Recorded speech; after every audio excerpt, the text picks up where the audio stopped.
Mathématiques à l'école primaire. Qu'est-ce que la méthode Singapour plébiscitée par Gabriel Attal? Le ministre de l'Éducation, Gabriel Attal, a annoncé ce mardi une série de mesures pour remonter le niveau scolaire des élèves notamment en mathématiques. Parmi elles, la méthode Singapour, obligatoire pour les primaires à partir de la rentrée prochaine.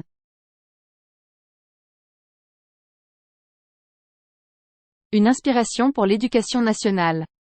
Dans la foulée des résultats de l'étude internationale PISA, qui a notamment relevé la chute significative des élèves français en mathématiques, Gabriel Attal a annoncé ce mardi prendre exemple sur la méthode d'enseignement de Singapour et ce, dès la rentrée prochaine. Pays modèle selon l'OCDE, que ce soit en mathématiques, en sciences ou encore en lecture, Singapour a développé une méthodologie, travaillée du CP jusqu'à la 6e qui prévoit de décliner un concept mathématique en 3 étapes.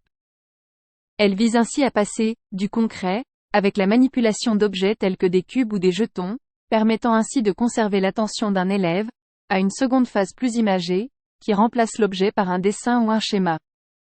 Une fois cette technique intégrée, la 3e étape consiste, elle, à réaliser le calcul en s'aidant des principes abordés auparavant. Ce mardi, le ministre de l'Éducation nationale a fait un certain nombre d'annonces afin de « remettre de l'exigence » à l'école. J'assume de porter une ambition très forte pour l'école, sans aucun tabou, a-t-il déclaré lors d'une conférence de presse. En primaire, de nouveaux programmes seront mis en place, à commencer, dès septembre prochain, par les classes de la maternelle au CE2. Concernant le collège, au cœur de l'électrochoc, selon lui, des groupes de niveau seront créés, à compter de la rentrée prochaine, en 6e et en 5e pour le français et les mathématiques, et, à compter de la rentrée de septembre 2025, en 4e et 3e.